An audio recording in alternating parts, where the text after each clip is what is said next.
Did you know that Frodo's journey in The Lord of the Rings happens at the very end of over 6,000 years of history?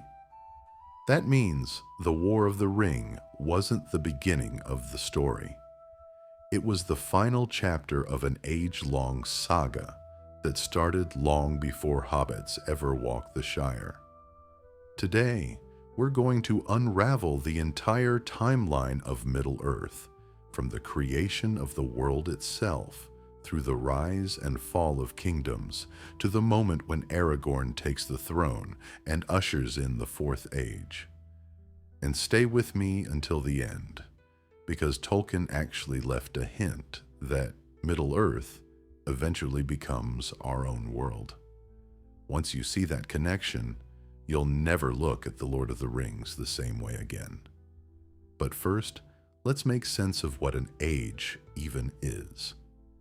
In Tolkien's Legendarium, history is divided into enormous chapters called ages, each lasting thousands of years. Think of them like seasons in a TV show, each with its own tone, its own heroes, and its own tragedies. If you watched our episode about the secret origin of Gandalf, you already know Tolkien loved to build deep backstories. But this time, we're zooming out even further to see not just one wizard's story, but the entire history of the world he walked in. Before we jump into the First Age, we need to start even earlier, at the moment before time itself, because Tolkien didn't just write stories about elves and hobbits.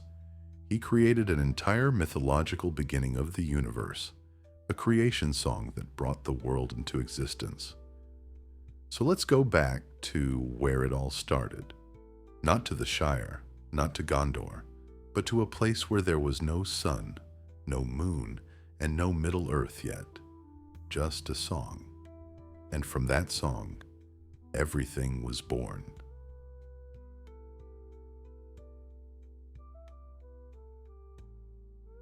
Before the First Age, before there were elves, men, or even Middle-earth itself, there was only sound. Tolkien begins his mythology not with a bang, but with a song that shaped the very fabric of the world. The creator, Eru Ilúvatar, called forth mighty spirits called the Ainur. They were like divine musicians, each with their own unique voice. Together they performed the great music, a harmony so vast and powerful that it became the blueprint for all of existence. But not everyone followed the melody. One of the most powerful Ainur, Melkor, began weaving his own themes into the music, introducing discord. This was the first shadow, a hint that even in a perfect creation, conflict would always exist. And yet Ilúvatar didn't erase Melkor's rebellion. Instead, he wove the discord back into the music, creating something even more beautiful and complex. This is one of Tolkien's most powerful ideas, that even evil and chaos can be turned to serve a greater purpose. When the music ended, Ilúvatar showed the Ainur a vision of what their song had created, a world full of mountains, seas, stars, and life. Many of them were so moved that they chose to enter this new world and shape it with their own hands. These became the Valar and Maiar, the powers of the world, and among them were spirits we would one day know as Sauron and Gandalf. But the world they entered was still dark and unformed. There was no sun, no moon, and much work to be done before life could even begin. And that's where the First Age truly starts, with light, fire, and the first great war that would shape all the ages to come.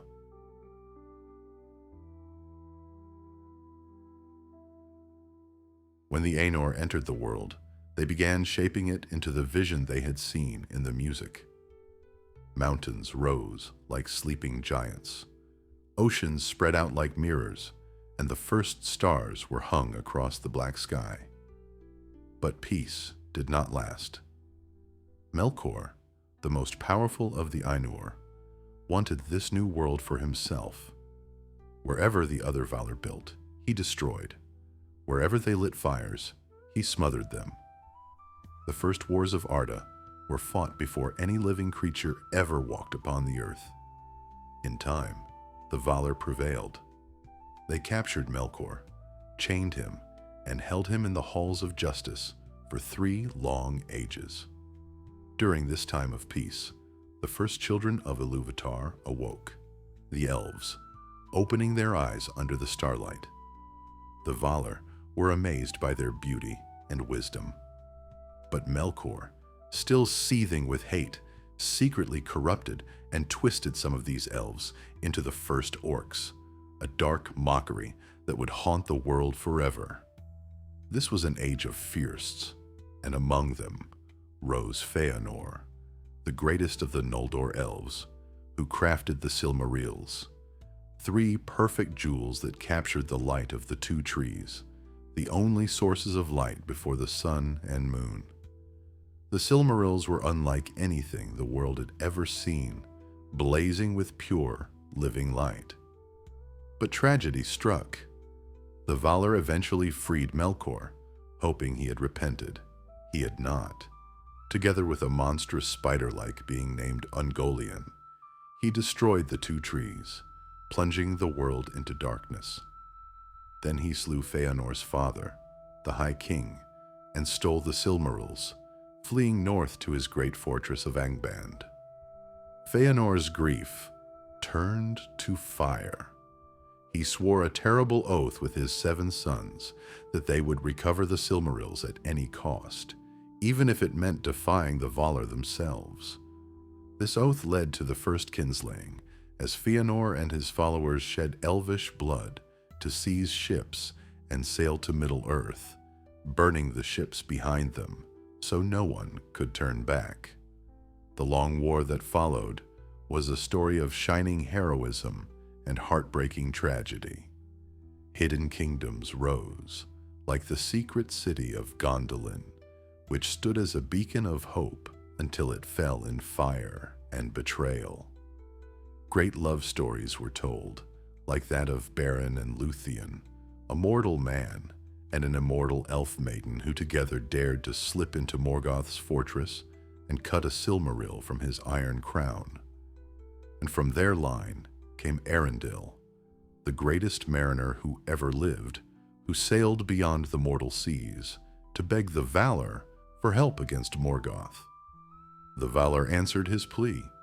They brought their full power against Morgoth in the War of Wrath, a conflict so devastating it reshaped the very map of the world. Morgoth was finally overthrown and cast into the void beyond the world. But the war drowned much of the land of Beleriand, sinking it forever beneath the sea. And so the First Age ended, with victory, but also with great loss. Morgoth was gone, but not all his servants were destroyed. One escaped the ruin and would soon rise to become the next Dark Lord, Sauron. And it is here that the stage is set for the Second Age, an age of kings, of mighty islands, and of the forging of the rings of power.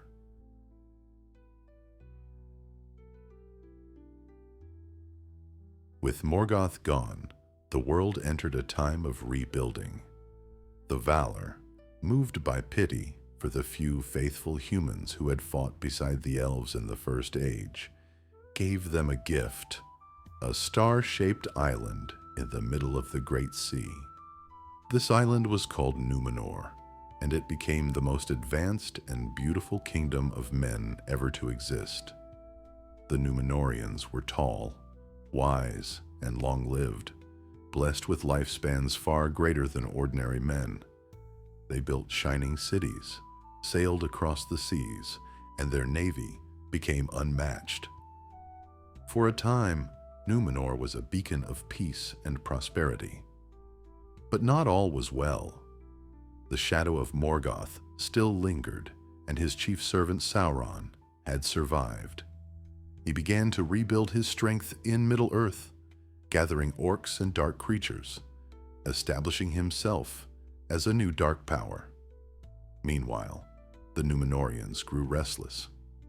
They were forbidden to sail west to the Undying Lands, where the Valar dwelt, and over time, this restriction began to feel like a curse.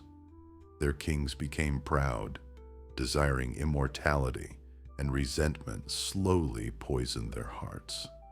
While this was happening, a remarkable friendship blossomed in Middle-earth between the Elves of Eregion and a mysterious figure who called himself Annatar, the Lord of Gifts. Annatar taught them many crafts, and under his guidance they forged the Rings of Power, beautiful, magical artifacts meant to preserve their realms and halt the decay of time. But Annatar was a lie. He was Sauron in fair disguise, and in secret he forged a master ring in the fires of Mount Doom, the one ring to rule them all. The moment he put it on, the elves perceived his treachery, and the war began. Though Sauron's forces were vast, they were not enough to conquer all of Middle-earth, and it was then that Númenor stepped in. Their armies were so powerful that Sauron actually surrendered rather than face annihilation. He allowed himself to be taken as a prisoner back to Númenor, but this was exactly what he wanted. In Númenor, Sauron's silver tongue went to work. He became the king's closest advisor, whispering in his ear, turning him against the Valar, and convincing him to build a massive temple to Morgoth. Human sacrifices burned in its fires, and Númenor, once the proudest of kingdoms, sank into corruption. At last, Sauron persuaded the king to do the unthinkable: sail west and attack the Undying Lands themselves, hoping to steal immortality by force. The Valar could not allow this. They called upon Eru Ilúvatar, who changed the shape of the world. Númenor was swallowed by the sea, the king and his armada destroyed. Only a few faithful Númenóreans escaped, led by Elendil and his sons, and they sailed east to found the kingdoms of Arnor and Gondor in Middle-earth. But though Númenor was gone, Sauron's spirit endured. His body was destroyed, but his spirit fled back to Mordor, and there he forged a new form, more terrible than before. He rebuilt his fortress of Barad-dûr and prepared to wage war on the survivors. This led to the last alliance of elves and men, the greatest host ever assembled in Middle-earth. They marched on Mordor, besieged Barad-dûr, and after 7 years of war, Sauron himself came forth. He was struck down by Gil-galad and Elendil, though both perished in the struggle. And it was Isildur, Elendil's son, who cut the One Ring from Sauron's hand, defeating him at last. But the ring was not destroyed.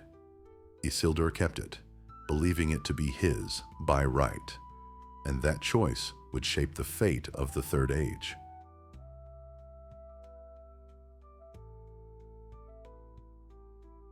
The Third Age began with victory, but also with a mistake. Isildur kept the One Ring instead of destroying it, even though he had the chance. He believed it was his by right, a token of triumph. But the ring betrayed him. On his journey north, Isildur was ambushed, and the ring slipped from his finger as he tried to escape. He was struck down, and the ring was lost, sinking into the river Anduin. Without the ring, Sauron's spirit could not take shape, and for a time there was peace. But it was a fading peace. The great alliance between elves and men slowly dissolved. Gondor and Arnor, the kingdoms of the Númenórean exiles, began to decline. Arnor eventually fell completely, leaving only a line of wandering chieftains, the ancestors of Aragorn. The elves retreated to their hidden realms. The dwarves delved deeper into their mountains, and the hobbits quietly settled in the Shire, unnoticed by the great powers of the world. Middle-earth was changing. It was becoming quieter, lonelier, but also more vulnerable. And then, little by little, shadows began to grow again. Sauron's spirit gathered strength in secret. First he returned as the necromancer of Dol Guldur, hidden in the dark forests of Mirkwood. Then he openly returned to Mordor, rebuilt Barad-dûr, and called his servants to him once more. It was in this age that Bilbo Baggins found the ring by chance, setting into motion the events that would lead to the final war. Gandalf and the White Council confirmed that the necromancer was Sauron reborn, and all the free peoples of Middle-earth braced themselves for the storm that was coming. And so came the War of the Ring, the great climax of the Third Age. The Fellowship set out to destroy the ring once and for all, facing impossible odds. Rohan and Gondor rose against Sauron's armies, and in the end, it was not kings or warriors who brought Sauron down, but two small hobbits crawling through the ash of Mordor. The ring was cast into the fires of Mount Doom. Sauron was finally unmade, and Barad-dûr collapsed in ruin. With that victory, the Third Age came to an end. The world was saved, but it would never be the same. The Elves began to leave Middle-earth, sailing west to the Undying Lands. The age of magic was fading, and the age of men was dawning. But what does it mean to live in an age where magic is gone, where the last of the great powers are leaving? That is the question of the Fourth Age, and it's where Tolkien leaves us to wonder whether Middle-earth eventually becomes our own world.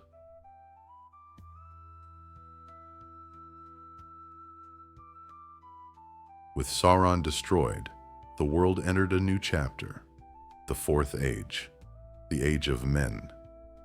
Aragorn was crowned King Elessar, uniting the kingdoms of Gondor and Arnor. Under his reign, peace returned to Middle-earth. The lands that had been scarred by war were healed, trade routes reopened, and the kingdoms of men flourished as they had not since the days of Númenor. But the Fourth Age was more than just a time of rebuilding. It was the moment when magic truly began to fade. The Elves continued their great departure, sailing west across the sea. Galadriel was gone, Elrond was gone. Even Gandalf, who had guided Middle-earth through its darkest days, passed into the west, never to return. The Ents searched in vain for the lost Entwives, and the last great dragons and creatures of legend disappeared into distant wilderness or myth. Middle-earth became quieter, more mortal, more like the world we know. Tolkien even suggested that the story of Middle-earth is, in a way, the forgotten history of our own Earth, that we live in the distant ages after Aragorn, in a world where elves, dwarves, and hobbits have passed into memory. The Fourth Age was not without its troubles, but it marked a turning point. The great evils had been defeated, and the destiny of the world now lay fully in the hands of humankind. And that brings us to the end of Tolkien's grand timeline, a story that spans thousands of years, filled with light, darkness, tragedy, and hope.